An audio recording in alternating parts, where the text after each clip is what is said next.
Assalamualaikum warahmatullahi wabarakatuh. Waalaikumsalam warahmatullahi wabarakatuh. Petir bukan sembarang petir. Petir Akep. menyambar rumah si Madon. Terima kasih yang sudah hadir. Kita jumpa lagi di podcast spesial Ramadan Ya, bersama NU Pontura. Pontura. Ya. Podcast NU Pontura memang keren. Ya, itu baru ya Oh, judulnya. baru dibuat Baru tadi. dibuat karena Ya. ada Rois Surya di sini bersama kita. Ya, alhamdulillah kita memasuki hari ke 18.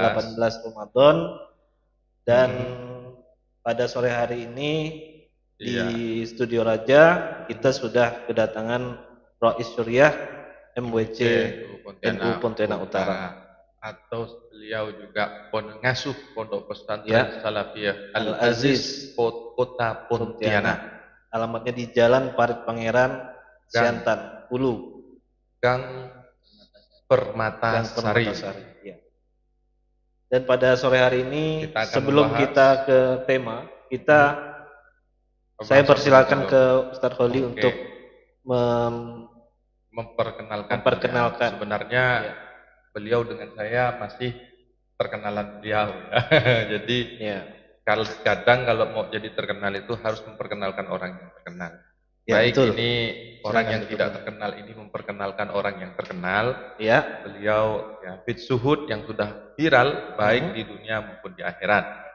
Beliau tidak hanya dikenal sebagai Rois Suryah di Pontianak Utara, tetapi juga sampai di luar Kalbar, luar Jawa. Semua kalau ketemu beliau pasti sofahah dan kumpul itu cium tangan beliau. Dan kita bersyukur hari ini sore ini kita kerawuhan orangnya. Mungkin background pendidikan bisa jadi. Beliau adalah lulusan Mahat Ali dan beliau juga dosen di salah satu universitas tertinggi. Ya, karena perguruan tinggi maka dia disebut tertinggi sob. IAIN Pontianak dan juga TIS ya. Nah, atau beliau langsung ini saja sob. Memperkenalkan diri. Silakan menyapa audiens dari penonton NU Pontura. Silakan Pak Kiai. Si Kumkum. Terus. Iya Kumkum kenapa sih? Terus beli nasi. Si Kumkum. Jalan ke Alfamaret. Cakep. Assalamualaikum Nahdien dan Nahdiat. Iya Masya Allah. Maret. Nahdiat betul. Nahdiat. Berhati. Yang penting ada T-nya. Oh iya. Saya ketularan penyakit dia. Oh itu penyakit. Nah, yang penting bukan ikan hiu. Iya. Pak Oga pergi ke camat. Cakep. Mudah-mudahan puasa kita senantiasa dijaga dan sehat walafiat. Amin ya rabbal alamin. Terima kasih doa. Assalamualaikum warahmatullahi wabarakatuh. Waalaikumsalam warahmatullahi wabarakatuh. Para hadirin, para pemirsa, para penikmat konten atau media MWCNU Pontianak Utara, para Nahdien dan Nahdiat dimanapun berada, mudah-mudahan senantiasa dalam lindungan Allah Subhanahu wa Ta'ala. Dan puasa kita di puasa yang ke-19 18 ini mudah-mudahan senantiasa dijadikan ibadah yang diberkahi oleh Allah, dan kelak kita akan mendapatkan pahala yang besar di hadapan Allah Subhanahu wa Ta'ala dan dibebaskan dari api neraka. Amin ya rabbal alamin. Ini langsung ke materi atau hanya perkenalan saja? Perkenalan saja. Biar kenal sama penonton. Para pemirsa udah lama kenal kali. Ya, insya Allah. Ya. Karena udah sering tampil. Tadi rasanya cukup dikenalkan sama beliau. Dai di Kalbar ini 3 yang viral. Pertama Ustaz Muhsin, yang kedua Habib Sud, yang ketiga itu masih jadi host saat ini. Oh iya, Ustaz Haji sampean. Enggak bisa jadi sampean. Ini kan doa di bulan Ramadan. Pada sore hari ini yang kita temanya prinsip dasar amar ma'ruf nahi mungkar. Ya. Kalau kita secara definisi dulu, kita disamakan dulu persepsinya. Kalau persepsi dari Pak Kiai Hafiz bagaimana? Amar ma'ruf nahi mungkar ini apa definisinya? Bismillahirrahmanirrahim. untuk membahas tentang prinsip-prinsip dasar dalam amar ma'ruf nahi munkar, saya merujuk sebuah kitab yang dikarang oleh Al-Imam Abu Hamid Muhammad bin Muhammad Al-Ghazali At-Tusi. Ya. Di dalam kitab Ihya maupun Mukhtasornya, yang ini saat ini saya bawa di Mukhtasor Ihya ini. Kebetulan pembahasan dalam bab tersendiri. Ya. Jadi di dalam kitab Ihya ini di bab ke-19 memang beliau menulis membahas kajian tentang amar ma'ruf nahi munkar yang kita bahas pada kesempatan yang berbahagia ini. Baik. Namun ada persepsi lain dari aspek kebahasaan yang bisa dipahami dari kata-kata amar ma'ruf nahi munkar. Ya. Bahwa amar sendiri, amar ma'ruf nahi munkar ini berbahasa Arab. Al-amru ini maknanya adalah sebuah urusan atau sebuah perbuatan. Sebuah urusan, perbuatan ataupun perkara. Sementara ma'rufun ini adalah bahasa Arab dengan awal kosakata arofa ya'rifu irfan wa ma'rifatan. Arofa itu artinya mengenal atau kenal. Jadi kalau misalnya orang kenal dengan sampean berarti orang tadi sudah arif ke sampean. Bahasanya kan al-arif billah, orang yang kenal dengan Allah. Ya. Nah, yang dikenal objeknya adalah menggunakan bahasa Arab dengan sigat isim maf'ul ma'rufun. Ma'ruf itu artinya dikenal. Maka dari kosakata ini amar artinya adalah sebuah perbuatan atau perkara ma'ruf yang dikenal. Kita bisa gabungkan dan kita bisa pahami bahwa perbuatan tadi adalah sebuah perbuatan yang memang biasa dilakukan oleh manusia, dikenal oleh manusia. Sekaligus perbuatan tadi mendapat legalitas dari syariat sehingga tidak ada yang menentang. Sampai saat ini perbuatan tadi tetap dilaksanakan. Nah, beda halnya dengan nahi mungkar tadi. Nahi mungkar juga berbahasa Arab, kebalikan dengan amar ma'ruf. Nahi berasal dari dua kosakata Arab, yakni naha dan mungkar. Naha itu artinya larangan atau menahan diri. Sementara mungkar ini kebalikan dari ma'ruf. Mungkar itu artinya sesuatu yang tidak disenangi atau diingkari oleh seseorang. Nah, kalau dianggap kebalikan ma'ruf berarti mungkar ini berawal dari kata-kata angkaro, maknanya adalah asing. Kalau ma'ruf itu dikenal, berarti mungkar adalah asing, perbuatan yang tidak dikenal, asing. Nah, karena perbuatan tadi tidak dikenal atau asing, sehingga ketika orang melakukan, orang lain akan merasakan sesuatu ini adalah sesuatu yang berbeda, yang tidak pernah mendapatkan legalitas syariat, sehingga orang lain merasa perbuatan tadi perlu untuk diingkari. Misalnya dengan contoh kecil, misalnya saya sering mencontohkan, kalau saya misalnya punya hutang dengan beliau Ustadz Qoli Hamidin, kemudian di satu tempat ada orang yang datang kepada saya, Assalamualaikum, Waalaikumsalam, ada apa? Ustadz, ini saya dapat pesan dari Ustadz Qoli Hamidin bahwa sampean diminta untuk segera membayar hutang. Maka saya akan sadar dan kenal langsung kepada Ustadz Qoli Hamidin. Saya akan menyadari bahwa saya memang benar-benar punya utang. Maka saya akan jawab, oh ya, insya Allah nanti saya akan menghadap langsung kepada Ustadz. Atau saya mau, ya titip nih, bayarkan. Kenapa kok berani saya titipkan ke dia? Karena saya kenal. Dan memang betul-betul saya, saya punya hutang. Ya. Beda halnya misalnya ada orang datang, kemudian saya tidak kenal sama nama-nama yang dia sebutkan.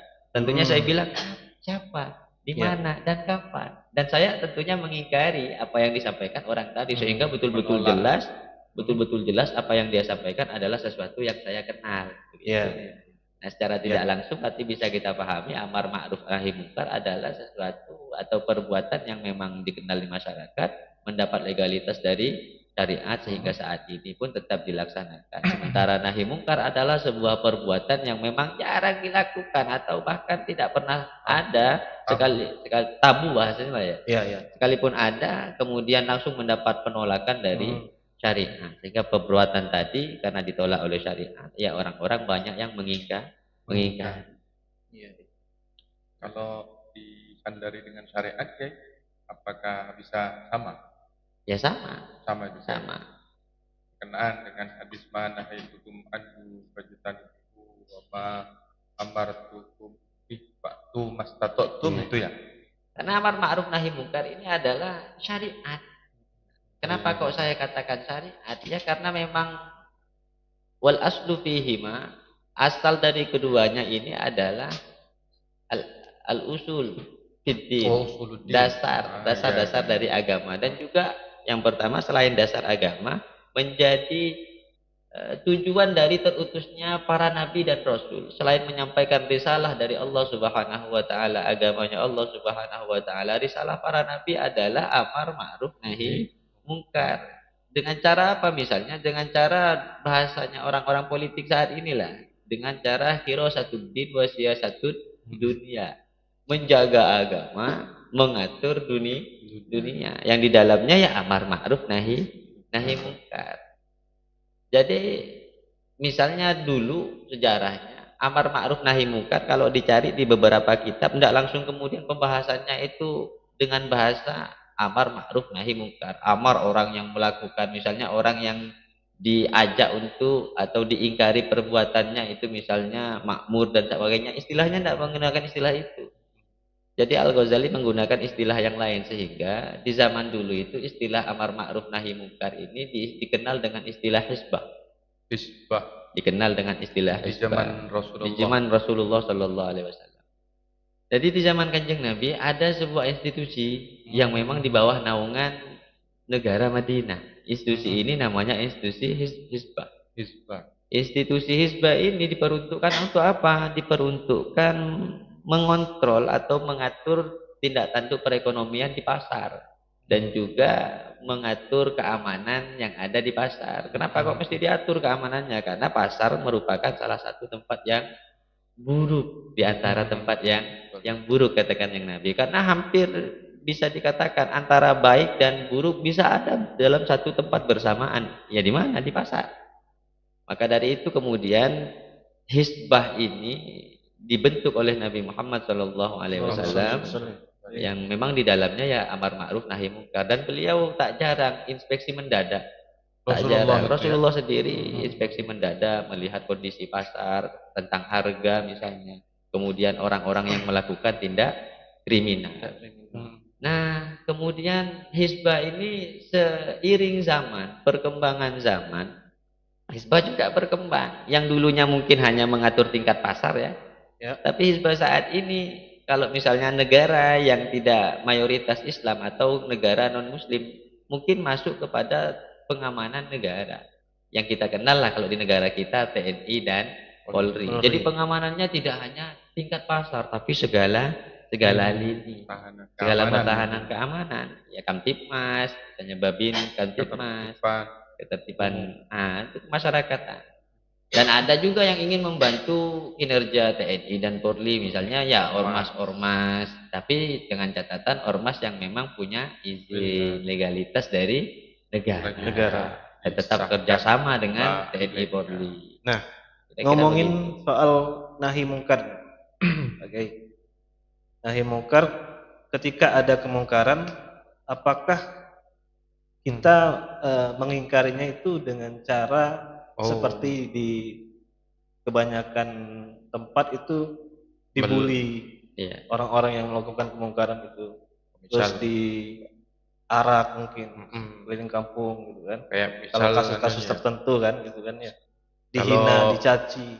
Nah begitu, apakah begitu cara nahi mungkar itu? Kayak ini mengingkari di bulan Ramadan ada warung buka lalu kayak begitu di sweeping. Jadi setiap siapapun boleh gitu Kiai, yang penting itu kemungkaran, tidak punya otoritas itu main bongkar-bongkar aja gitu. Apa itu boleh atau dibenarkan lah ya, itu dibenarkan gitu ya, kayak sambian kan.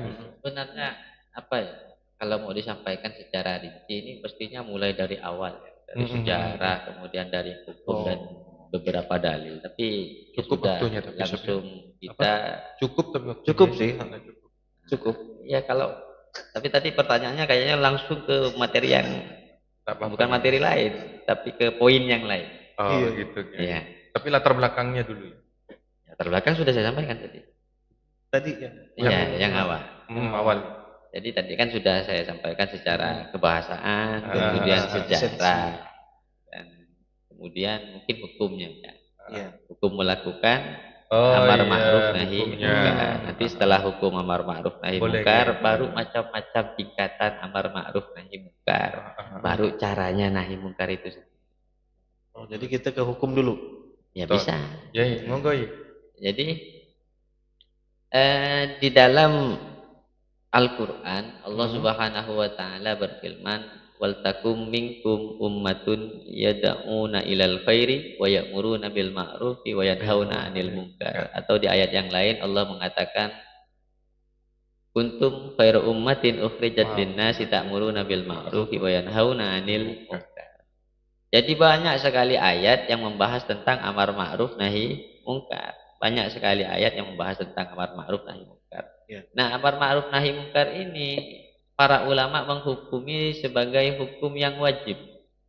Nah, wajib ini kan ada dua, ada wajib aini, ada wajib kifayah. Nah, ini wajib ain apa wajib kifayah? Ternyata Imam Ghazali menggolongkan amar ma'ruf nahi munkar ini dengan kewajiban kifayah. Loh, dari mana aspek kewajiban itu bisa diperoleh oleh Imam Ghazali? Dari dalil apa? Beliau membaca wal takun tadi diawali dengan lam amar. Lam amar itu menunjukkan makna perintah. Kalau perintah wajib. Loh, kok bisa diarahkan wajibnya itu wajib kifayah? Ternyata wal takum gandengnya dengan minkum. Min litab'id. Min itu artinya maknanya sebagian. Jadi kalau tidak semua orang yang melakukan perbuatan amar ma'ruf nahi munkar, kalau misalnya sebagian untuk orang yang mampu, untuk orang yang punya otoritas, untuk orang yang memang dipandang bisa melakukan amar ma'ruf nahi munkar, maka bisa disimpulkan hukumnya adalah wajib kifayah. Artinya gimana wajib kifayah? Jika seluruh orang tidak mau melakukan amar ma'ruf nahi munkar, maka seluruhnya akan tertimpa dosa. Kalau ternyata di antara mereka ada yang melakukan amar ma'ruf nahi munkar, maka untuk yang lain gugurlah dosanya. Nah, ini hukumnya. Nah, kemudian setelah hukum ini dibahas oleh Al-Imam Abu Hamid bin Muhammad Al-Ghazali At-Tusi, kemudian kita melangkah kepada macam-macam atau syarat rukun melakukan amar ma'ruf nahi munkar.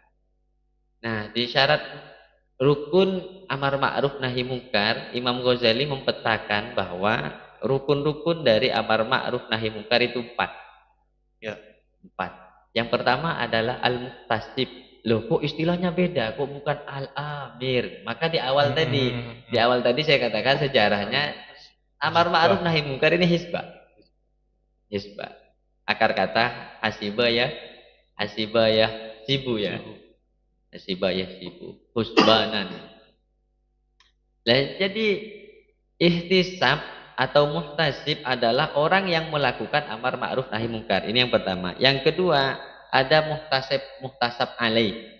Orang yang diajak untuk melakukan amar ma'ruf nahi munkar. Yang ketiga, muhtasab bih, objeknya. Perbuatannya, objeknya. Dia melakukan perbuatan munkar apa kira-kira? Atau mau diajak ma'ruf apa kira-kira? Kemudian yang keempat, ihtisab. Ihtisab itu cara untuk melakukan amar ma'ruf nahi munkar. Nah, di masing-masing syarat ini ternyata ada kriterianya tersendiri. Jadi tidak bebas. Ya, kriteria diantaranya apa? Al-muhtasib. Satu, muhtasib itu harus ayyakuna mukallafan musliman. Dia harus mukallaf, sehingga tidak wajib bagi anak kecil dan orang gila. Ya, ada orang gila mencegah orang, jangan puasa, jangan makan di siang hari bulan Ramadan. Orang gila kalau dia bisa begitu berarti kan tidak gila. Atau anak kecil, tidak wajib bagi dia. Jadi yang wajib adalah mukallaf, musliman. Kenapa kok musliman dimasukkan di sini? Gandengannya dengan agamanya. Artinya linusroti dinihi untuk semata-mata menolong agamanya. Bukan agama orang lain. Jadi dia Islam, ya kemudian ya dia mukallaf. Yang ketiga aliman, ayyakuna aliman. Jadi amar ma'ruf nahi munkar itu muhtasib harus orang yang alim. Artinya orang alim setidaknya dia tahu cara-caranya, batasan-batasannya, yang tidak boleh menyakiti orang lain, yang tidak anarkisme, yang tidak adanya pemukulan, yang tidak boleh adanya pembakaran, menyakiti dan semacamnya. Ya. Yang tidak mengambil hakul ghairi. Tentunya harus alim. Kalau tidak alim, maka yang terjadi dua doror. Dua doror itu artinya dua kerusakan. Satu ketika misalnya dia menegur orang melakukan kerusakan, misalnya dia melihat orang minum minuman, dia tidak tahu caranya untuk menegur orang itu agar supaya tidak menegak minum minuman. Orang tadi karena tidak punya ilmu melakukan dengan caranya sendiri yang salah, yang keliru, tidak sesuai dengan tuntunan dari syariat. Misalnya langsung marah-marah. Ya kalau tidak tersinggung dia selamat. Kalau tersinggung, wah bisa dibacok kan? Akhirnya dia melakukan perbuatan apa? Perbuatan satu minum, yang kedua pembunuh. Ada dua doror. Makanya harus alim. Bukan menyelesaikan masalah jadi. Sama seperti pegadaian mungkin ya. Pegadaian itu mengatasi, bukan menyelesaikan. Sampai sekarang saya tak selesai. Oh, jangan. Keceplosan. Sorry. Silakan. Jangan, dan memang saya tahu itu. Tapi dari sini kita bisa menjawab sendiri ternyata sob ya. Tapi kalau ada kemungkaran di depan kita di siang hari warung, itu tidak bisa kita main tutup saja. Kecuali memang mau makan di situ boleh tutup sendiri. Iya. Ditutup ya. Jadi tidak kelihatan orang gitu karena dia mau makan. Lanjut ke syarat dan rukun tadi. Ya, yang keempat ya. Yang keempat warok. Kriterianya muhtasib nih waro. Artinya ketika dia itu waro, dia betul-betul lillahi ta'ala dengan tujuannya untuk menegakkan amar ma'ruf nahi munkar. Jadi tidak noleh kiri noleh kanan. Artinya dia menghindar dari barang-barang yang syubhat hingga barang yang haram. Nah sekarang kan yang amar ma'ruf nahi munkar bukan orang waro, tidak ngerti kepada hukum Islam. Yang tahunya dia takbir saja. Allahu Akbar, Allahu Akbar. Kemudian ada orang dilukai, ada orang lewat dilukai. Kemudian ada Indomaret dijarah, ada toko-toko besar diambil hartanya. Ini kan haram. Dengan alasan apa? Misalnya orang sudah tertimpa tangga, udah jatuh ditimpa tangga pula. Ini kan haram. Jadi tidak boleh yang seperti itu. Makanya amar ma'ruf nahi munkar muhtasib ini 4 syaratnya tadi. 4 syarat. Nah, 4 syaratnya. Kalau tidak memenuhi ini, tolong netizen jangan melakukan menjadi hakim atau melakukan amar ma'ruf nahi munkar. Yang di jalan itu main hakim sendiri ya? Iya, main hakim jangan sweeping. Nanti ada di sini dijelaskan nanti. Nah, kemudian yang kedua, ini rukun yang kedua. Yang pertama orang yang melakukan amar ma'ruf nahi munkar, muhtasib pelakunya. Yang kedua muhtasab alaih, orang yang didakwahi amar ma'ruf nahi munkar. Nah, orang yang tidak dakwahi ini ayyakuna insana. Harus seorang manusia. Artinya apa? Kalau misalnya hewan, kambing, jangan. Kenapa harus disebut? Yang nonton ini juga harus manusia. Harus manusia. Tapi syarat ini unik. Kenapa kok harus disebut? Padahal itu maklumin alat dini minat darurat. Artinya begini. Misalnya, saya agak kaget tadi. Anak kecil itu manusia tidak? Manusia. Orang gila manusia tidak? Manusia. Sekarang ada anak kecil minum minuman keras, padahal dia bukan mukallaf, tidak terbebani hukum, dia tak sholat pun tak dosa, karena belum balik. Pertanyaannya, sebagai orang yang melihat perbuatan anak kecil, wajib nggak untuk dicegah? Wajib. Kenapa kok? Semata-mata manusia. Misalnya orang gila minum minuman. Udah biarkan dia gila. Oh tidak, ini karena dia manusia. Yang kita lihat aspek kemanusiaan. Walaupun ketika dia mabuk-mabukan tidak terkena taklif. Beda kalau memang betul-betul dia berupa hewan seperti sapi, kambing. Siapa tahu itu memang air putih dia pura-pura mabuk. Nah lain lagi, biasanya split lebaran kan hampir. Kayak kawan saya mabuk janda. Iya kan? Iya.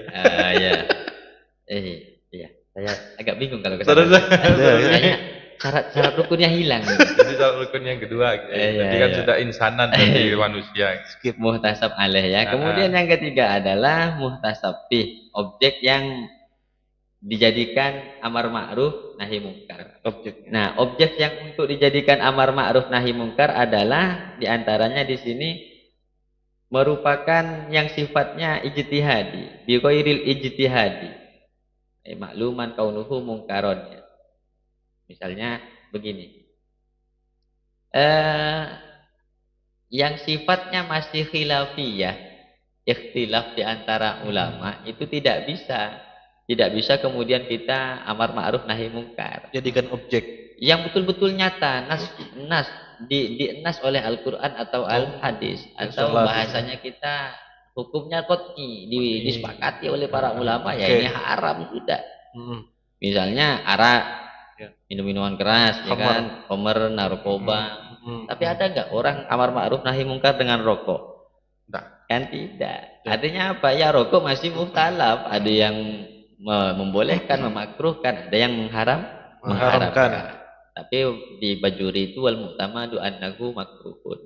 Merokok makruh. Nah, kemudian misalnya lagi ada khilafiyah yang tidak sepakat, misalnya Imam Syafi'i dengan Imam Hanafi berkenaan dengan perasan anggur an-nabid alladzi la yuskir. Ya. Perasan anggur yang tapi tidak memabukkan. Syafi'i tetap mengharamkan sekalipun tidak memabukkan. Kenapa? Karena potensi untuk mabuk, ada potensi. Kalau Hanafi tidak, ini barang tidak memabukkan. Lah yang begini tidak boleh kemudian diamar ma'ruf nahi mungkar. Oh iya, barang yang ikhtilaf. Okay. Misalnya di Arab dob tahu ya? Kadal gurun. Okay. Kemudian dobba itu terenggiling. Nah, Imam Syafi'i dengan Imam Hanafi ini berbeda sudut pandang. Rasulullah sendiri itu tidak melarang dengan dob, tapi Rasulullah tidak senang. Karena tidak senang bahasanya, tidak mau makan dob, Imam Syafi'i mengharamkan. Sementara Imam Hanafi membolehkan, termasuk dobba terenggiling, membolehkan. Nah, yang begini kemudian mau di apa namanya?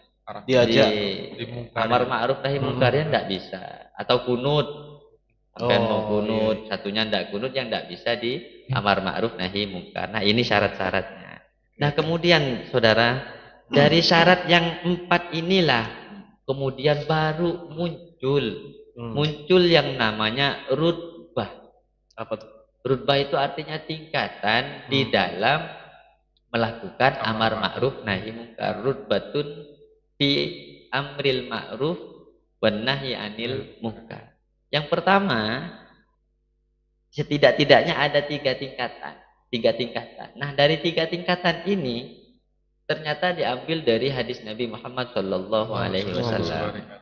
Kata Kanjeng Nabi, man ra'a minkum mungkaron falyughayyirhu bi yadihi, fa illam yastati fa bi lisanihi, fa illam yastati fa bi qalbihi, wa dzalika at'aful iman. Nah, maksudnya bagaimana? Nah, dari hadis ini kemudian dipahami oleh banyak ulama bahwa rutbah di dalam amar ma'ruf nahi mungkar atau hisbah ini adalah sesuatu yang niscaya. Tidak kemudian jadi general semua orang boleh, karena hukumnya satu fardu kifayah untuk sebagian orang. Kemudian didukung dengan tingkatan, itu artinya bukan sesuatu yang memang dijual bebas. Dijual bebas.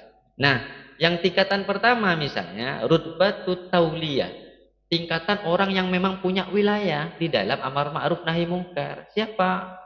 Orang yang punya di sultan.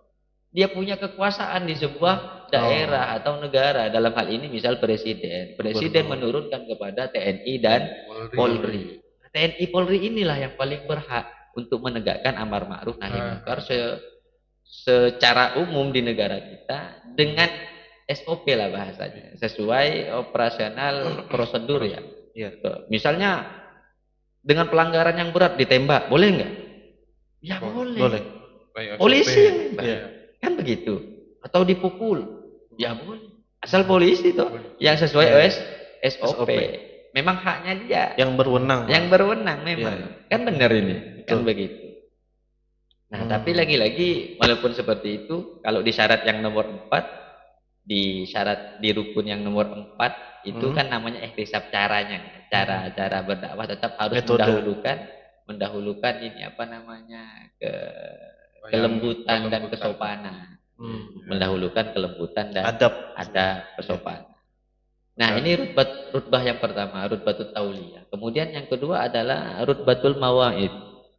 Tingkatan pemberi nasihat. Makanya sampai di Mekah itu katanya ya, ada askar Sekarang ini kan ya rutbatul tauliyah, bawahan negara, TNI, Polri lah bahasanya kita. Kemudian tingkat keduanya pun dimiliki oleh pemerintah Mekah, rutbatul mawaid, orang yang memberi mauidhah. Sehingga ketika misalnya ada orang yang dianggap melakukan kemungkaran, kemudian dirazia sama polisi. Nah, polisi ini ketika mengrazia enggak kemudian dia anarkis, dipukul, ditendang, diapakan, tidak. Masih diajak dialog. Dialog kemudian orang diinterogasi. Ketika diinterogasi ternyata yang ditangkap ini misalnya orangnya pintar debat secara agama misalnya. Akhirnya rutbah yang nomor 2 diturunkan. Artinya qadhi lah ya.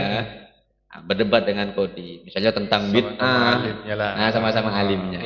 Nah, seharusnya begitu. Ketika melihat kemungkaran, misalnya polisi, ya ranahnya ya memang di tingkat yang lebih sifatnya umum, tapi untuk memberi nasihat ya para kiai, para habaib, kemudian penyuluh agama. Ini yang memberikan nasihat. Ya bisa seperti kawan-kawan di NU memberikan nasihat.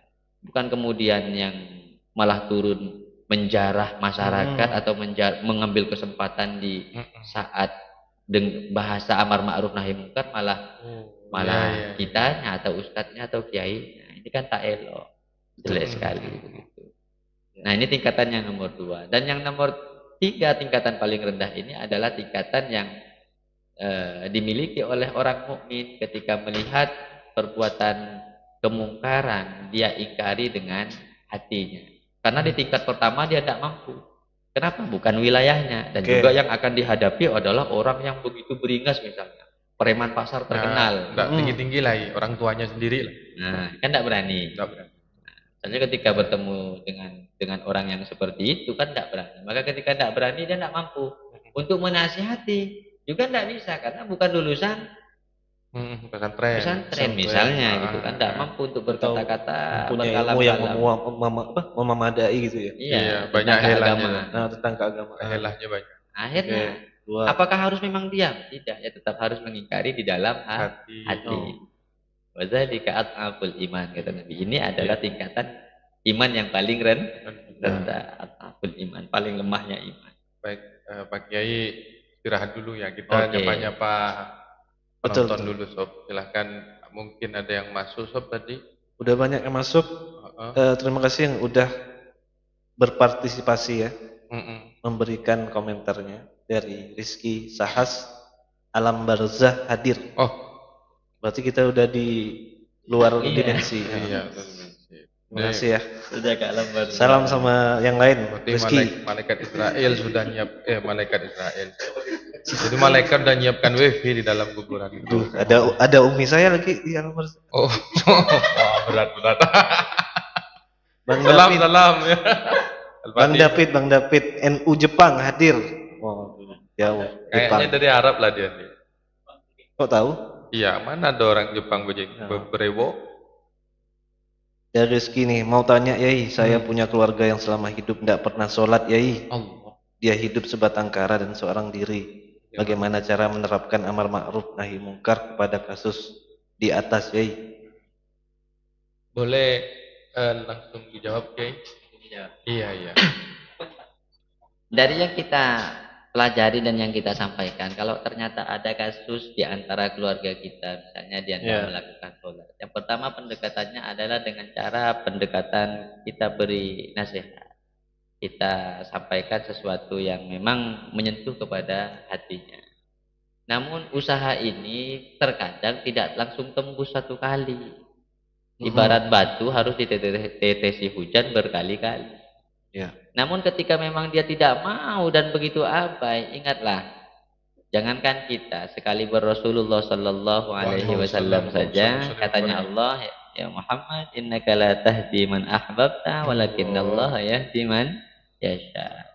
Tidak bisa kita memberikan hidayah kepada orang yang kita cintai, sekalipun itu adalah kakek kita, nenek kita, ibu kita, walakinnallaha yahdi Ayyasha. Hidayah itu yang memberi adalah Allah Subhanahu wa taala, dan kita ikhtiar, artinya tetap menyampaikan yang menjadi kewajiban diri kita, menyampaikan kebaikan bahwa sholat ini wajib begitu. Adapun kalau kita tidak melaksanakan itu, artinya kita masa bodoh, serumah punya orang tua ndak sholat.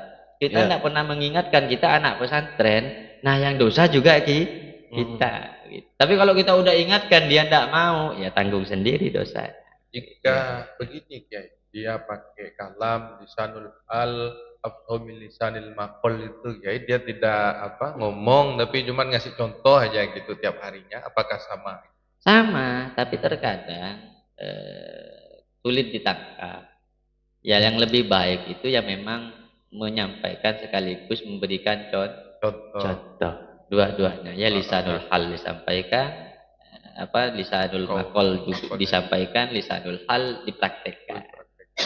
Kadang kalau lisanul maqal saja ya tak terlalu didengarkan juga, bosan kan. Kemudian lisanul hal terus ya terkadang ya tidak diikuti juga. Ya diajak sekali-kali. Yuk ke masjid yuk. Kadang orang begini loh, saya kadang pernah ketemu dengan orang, mohon maaf. Pernah satu tempat kita duduk bersama-sama dan orang tadi tidak kenal. Karena tidak kenal, jutek lah bahasa. Apa namanya ya? Cuek bebek begitu kan. Iya. Maka ketika saya mendekat ke orang tadi nanya, siapa namanya? Dengan cuek kan. Ya saya jawab, nama saya Fulan bin Fulan. Di mana rumah? Di Paritekok Dalam. Kenal dengan yang namanya Fulan bin Fulan. Kebetulan yang dia sebut adalah nama bapak saya. Iya. Bapak saya. Oh bapaknya sampean ya. Salaman dia kan. Nah, akhirnya cerita. Ketika beliau cerita bukan masa lalu dan saat itu masih. Oh, keburukannya. Saya orang buruk, peminum. Ya. Kemudian ya tidak sholat, tarikus sholat. Ya saya bilang begini, sama sekali tidak pernah sholat kak, sampean. Buru-buru mau sholat katanya kan, ke masjid aja tidak pernah. Sama sekali tidak pernah. Yo, sekali-sekali lah sholat, sekalipun ndak 5 kali dalam sehari semalam sampai minimal seminggu sekali. Ada ya sholat seminggu sekali katanya kan. Ya ada, sholat apa itu? Sholat Jumat lah saya bilang. Berarti sampai enggak pernah sholat sekali, minimal seminggu sekali lah. Coba saya bilang kan. Ya. Akhirnya betul orang tadi mencoba. Maka ketika orang tadi mencoba, saya bilang begini, kalau sampai enggak percaya nanti saya baca khutbah di masjidnya Fulan bin Fulan. Di sebuah masjid. Betul, orang tadi nunggu. Ketika saya ke masjid hari Jumat, orang tadi nunggu, dia salaman. Ketika salaman saya baca khutbah, dilihat terus kan. Dan ternyata ya saya sambil melihat dia dan saya pun jadi hilang konsep untuk berceramah kan, saya fokus ke orang yang saya lihat itu. Dia menundukkan itu nangis. Nah dari sini ketika selesai sholat dia salaman dengan saya. Nah dia cerita ternyata di rumah Allah ini nikmat. Itu karena satu kan kesalahannya. Dia tidak pernah melangkahkan kaki masjid itu tuh kan. Yang selama ini dia mencoba, dibully. Dan selama ini dia sifatnya hanya dibully, hanya diserang, hanya disalah-salahkan. Padahal dia tahu kalau arak itu haram, narkoba itu haram. Dia tahu.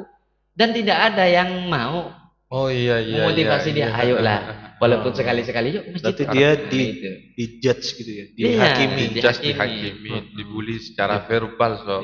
Benarnya dia butuh juga uluran tanganmu begitu. Jadi dan donasi juga. Iya, uluran tangan dan donasi. Iya sih, kadang orang yang hubungi di bawah ini. Kirim. Kita kalau ada rokok kasih rokok gitu. Ya saya bilang iya nyaman memang di rumah Allah, apalagi sekarang masjid banyak AC-nya. Betul. Tambah enak sekarang. Alhamdulillah dia takwa penuh. Untuk Rizky yang tadi bertanya, tadi Pak Kiai sudah menjawab. Tidak boleh ngasih tahu sambil megang celurit, tidak boleh Rizky ya. Pakai senyum, jangan pakai marah-marah. Metodenya ya. Jadi kasih contoh, jangan nyuruh sholat kamu pangtapangan, itu kamu bi orang. Tolong. Dari Ibnu Marzuki, hostnya bukan manusia yai. Tapi orang. Yang ngetik itu sudah jadi orang sekarang, alhamdulillah. Yang ngetik. Dulu sebelumnya tidak bisa ngetik karena tangannya kuku semua. Bukan orang maksudnya. Iya, manusia. Pikir sendiri aja gitu. Oh, main aman ya? Iya, main aman. Edi Suhardi, salam sayang sama narsumnya. Iya, sayang-sayangan pakai pantun dong. Tidak perlu. Tidak perlu. Kang Anam hadir. Ya kalau tidak hadir tidak jalan dong. Kang Anam. Dakwah media sosial. Izin Yai, mungkin bisa kasih tanggapannya soal insiden pembubaran pengajian Ustadz Syafiq Reza Basalamah di Surabaya jika berkenan. Tanggapan dan arahan Yai. Bagaimana? Mau ditanggapi? Ya. Pembubaran pengajian yang viral kemarin. Sebenarnya ini kan sudah dibahas ya. Iya. Apalagi yang membahas itu sudah dari MUI itu sendiri dan banyak syarat-syarat. Kita ini artinya jangankan beda agama, yang sama agama saja masih beda sudut pandang, masih beda pemikiran. Maka negara ini ikut andil gimana caranya dengan bermacam-macam pemikiran ini tidak chaos antara satu dengan yang lainnya. Maka dengan bahasa toleransi tadi itu yang disampaikan digaung-gaungkan oleh negara kita perlu kiranya untuk kelompok-kelompok tertentu yang ketika misalnya berdakwah ya tanpa menyakiti kelompok yang lain, sehingga ketika hadir di tempat kelompok yang memang disakiti ya wajar kalau ditolak, kan begitu. Iya. Wajar kalau berarti itu penolakan bukan pembubaran.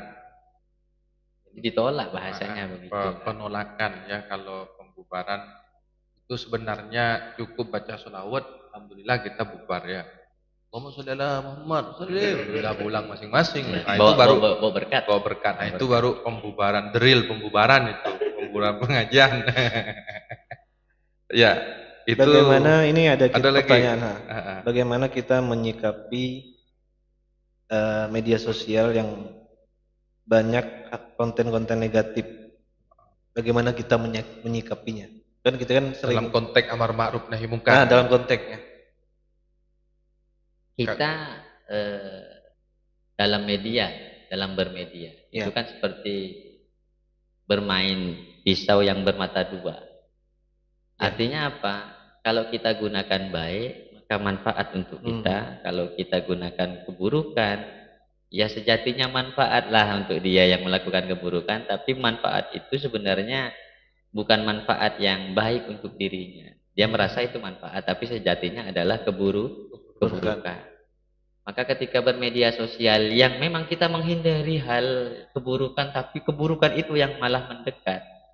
Kadang kita duduk-duduk begini, kita buka Facebook, tiba-tiba ada muncul. Maka sebisa mungkin kita hindari. Gimana caranya? Kalau kita bisa memblokirnya, ya kita blokir. Bukan kemudian kita nikmati, kita cari kan link berikutnya. Ditelusuri bahasanya itu. Apalagi di share and like dan komen. Didukung. Itu namanya mendukung itu. Itu anak alama maksiat. Ini tuh tolong menolong dalam maksiat, kata Nabi, karena syarikat lahu. Dan juga perlu hati-hati ngeklik apa.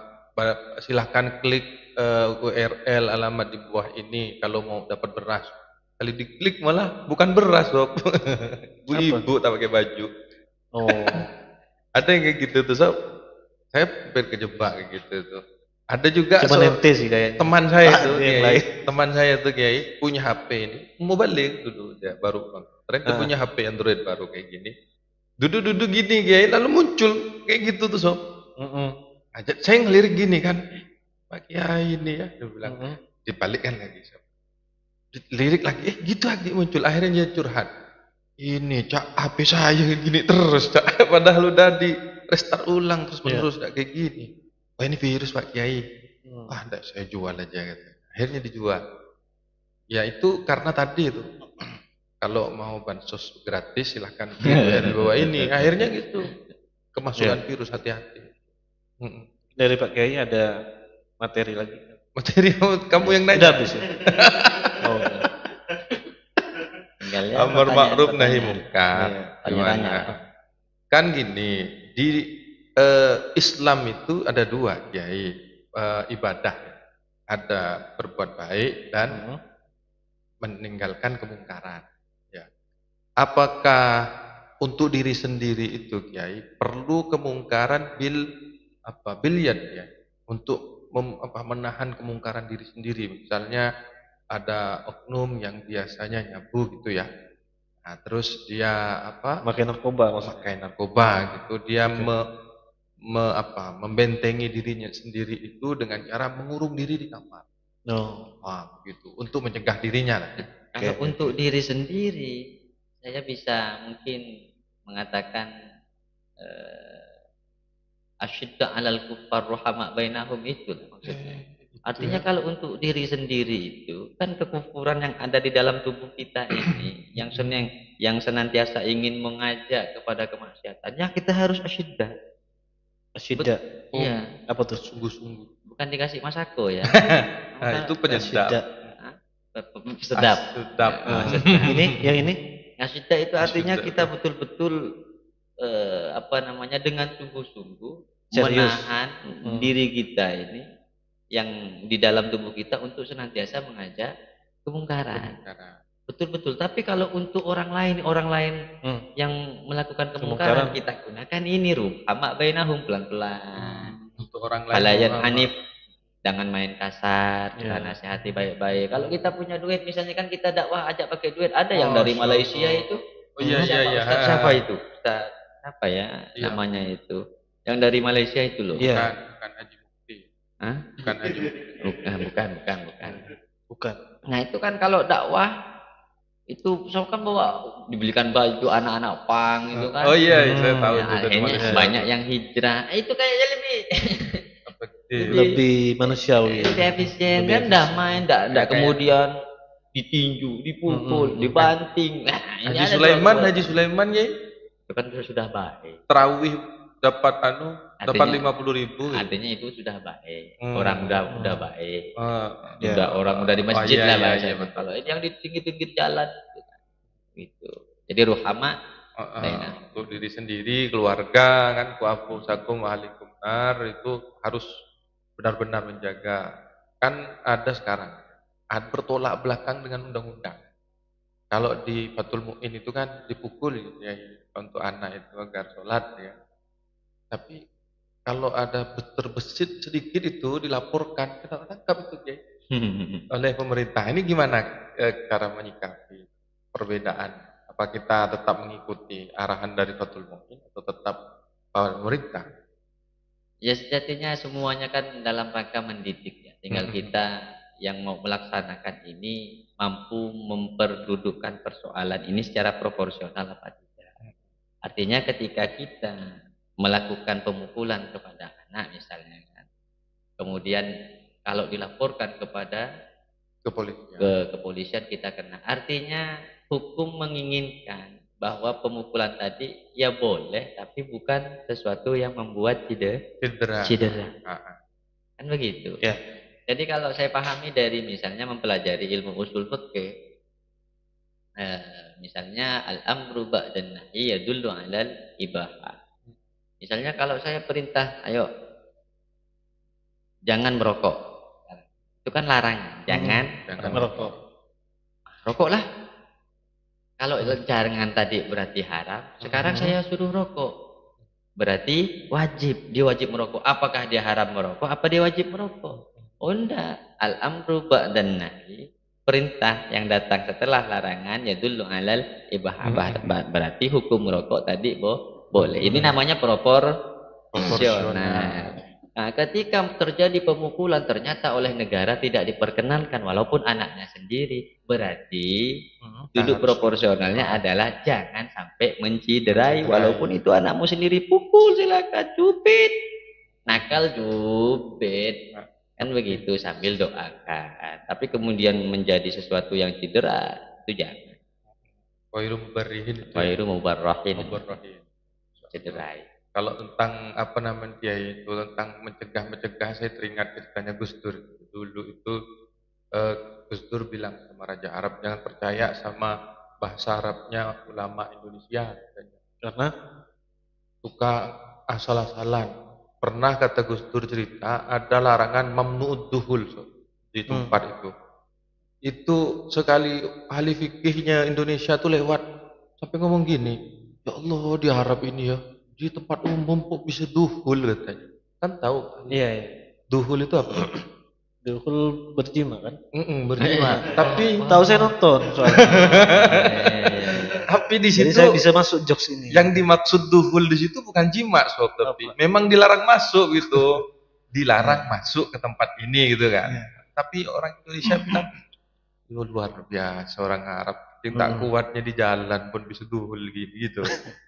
Itu luar biasa pencegahan. Iya. Salah tapi sebenarnya Kiai. Salah yang asumsi, jadi dengan sok-sokan. Karena bahasa sehari-hari dengan fikih itu juga beda kadang. Oke. Ini ada pertanyaan, mana yang harus diprioritaskan, amar ma'ruf atau nahi mungkar? Dua-dua. Artinya ketika kita melakukan ma'ruf berarti meninggalkan mungkar. Ketika kita otomatis ketika kita melakukan mungkar meninggalkan ma'ruf. Artinya begini loh. Misalnya saya melakukan sholat, ma'ruf enggak? Berarti kan saya enggak judi. Kan begitu. Ketika saya cegah, jangan minum minuman. Ya kan? Ini saya melakukan nahi mungkar. Tapi secara tidak langsung ini baik enggak? Baik.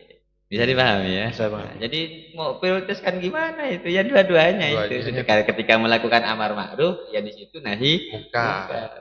Ketika melakukan nahi mungkar, itu ma'ruf. Nah, itu ma'ruf. Ketika kita sholat berarti kita sedang tidak mabuk-mabukan kan begitu. Paham tuh? Tidak. Alhamdulillah. Ya.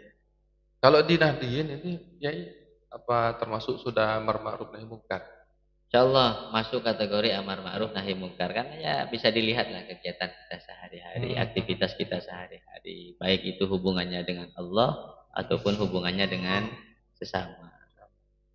Ini terakhir nih Yai, apa betul ada langkah-langkah mengenai amar ma'ruf dalam sholat? Dimulai dari pendekatan, perintah, sampai menjauhi. Bahkan ada yang sampai mengusir gara-gara orang tersebut tidak mau diajak sholat. Ada langkah-langkah enggak mengenai amar ma'ruf dalam sholat? Yang jelas begini ya, langkah-langkah amar ma'ruf dalam sholat. Yang jelas begini yang saya pahami di dalam sholat, bahwa sholat ini merupakan salah satu hal yang memang begitu urgen di dalam Islam. Karena tujuan kita diciptakan adalah ibadah kepada Allah Subhanahu wa taala, yakni melakukan sholat. Nah, terkait misalnya ada beberapa tingkatan, yaitu salah satu dari cara ya, atau metode. Tadi cara terakhir yang disampaikan adalah bahkan sampai diusir dan semacamnya. Kalau di kitab-kitab Sofina atau Sulam, bahkan tarikus sholah itu ghairul muhtaram. Ghairul muhtaram artinya bukanlah sesuatu yang dimuliakan, sekalipun insanan. Walau kana insanan, sekalipun dia manusia. Artinya apa? Contoh misalnya kita punya air sedikit. Punya air sedikit yang cukup untuk kita berwudu. Tidak ada air yang lain. Ada orang yang haus dan orang tadi tarikus sholat. Itu sama seperti anjing dan babi. Jangan kasih ke dia. Tarikus sholat itu. Bisa dipahami ya? Berarti kalau kita hubungkan dengan ini udah terakhir nih berarti kan? Berarti ada cara-cara yang lain bagi orang yang memang melihat orang yang tarikus sholat ini memang yang tidak baik di hadapan Allah. Tapi kita yang melakukan kebaikan, melakukan amal soleh, itu tidak boleh kemudian kita melihat dia secara amaliyahnya kita boleh mengingkari, tapi melihat kemanusiaannya tetap harus ditolong. Kalau misalnya dari amaliyahnya kita lihat, kalau orang tadi adalah orang yang tarikus sholat. Misalnya mau sedekah pakaian, jangan tak apa jeng. Ini punya niat mau ngasih baju, sholat apa macam. Jangan tak apa jeng. Tidak sholat kan begitu. Baru kita kasih ke orang yang sembahyang, yang ibadah kepada Allah. Jangan-jangan nanti digunakan berjudi seperti ini kan begitu, atau dijual kan. Capek sedekah malah dibuat pakai judi. Maka ya termasuk tingkatan pendekatan itu masuk ke dalam ilmu sosiologi, kan? Psikologi. Psikologi. Pendekatannya itu ya harus dengan cara konseling lah bahasanya. Mungkin ada udang di balik batu. Yang paling kuat tuh gini. Aduh, kalau ikut aku aja. Mana? Nah. 10 juta. Gitu. Otomatis. Saya kalau aktris Korea itu masuk Islam semua dan konser artisnya masuk Islam, kalau hanya masuk Islam. Iya ke? Iya, karena dari ketampanan. Iya, tadi kan pakai duit kan, dari ketampanan. Ya sudah. Kenapa? Sudah apa nih Sob? Hampir 1 jam. Oh sudah selesai. Sudah lapar ya. Alhamdulillah juga. Bentar lagi azan maghrib. Para hadirin netizen. Nahdien Nahdiat, izinkan kami mengundurkan diri, tapi sebelum itu kita dengarkan dulu. Saya ingin bertanya, apakah sudah cukup nih Pak Ustaz? Alhamdulillah. Silakan ditutup dulu bagi. Apakah masih ada yang disampaikan ke para pendengar? Menutup ya, apa namanya itu ya? Closing statement silakan. Bisa jadi closing statement. Bismillahirrahmanirrahim. Untuk para nahdiyin dan nahdiat dimanapun Anda berada, terutama untuk saya sendiri, saya ingin mengajak kepada seluruh para sahabat yang hadir ini dan juga para sahabat yang hadir di media sosial untuk menegakkan kalimat Allah Subhanahu wa taala dengan cara yang ma'ruf. Amru bil ma'ruf bil ma'ruf. Amrul ma'ruf bil ma'ruf. Melakukan perbuatan yang baik, ngajak orang itu ya dengan perbuatan baik juga. Maka dengan begitu karakteristik Islam yang dikenal ini adalah Islam yang rahmatan lil alamin. Sebaliknya kita tinggalkan ketika kita mengajak orang dengan gerusu gerasa, sehingga dikenal Islam ini adalah agama yang intoleran, agama yang radikal, agama yang mungkin teroris. Ya kenapa? Ya karena ketika kita mengajak ud'u ila sabili rabbik la bil hikmati wal mau'izatil hasanah. Bukan dengan mau'izah yang baik, tapi dengan cara yang gerusu gerasa gerusu dengan cara yang rusuh. Maka kita pakailah cara-cara yang diajarkan oleh Rasulullah sallallahu alaihi wasallam dan juga yang memang sama ulama-ulama NU berapa teduhnya ketika beliau mengajak umat, menyampaikan kepada umat tanpa terjadinya keributan, bahkan tak pernah terdengar terjadinya pertumpahan darah. Iya. Mungkin hanya itu. Terima kasih Pak Kiai yang sudah menyempatkan hadir di podcast Ramadan. Kami sangat bangga.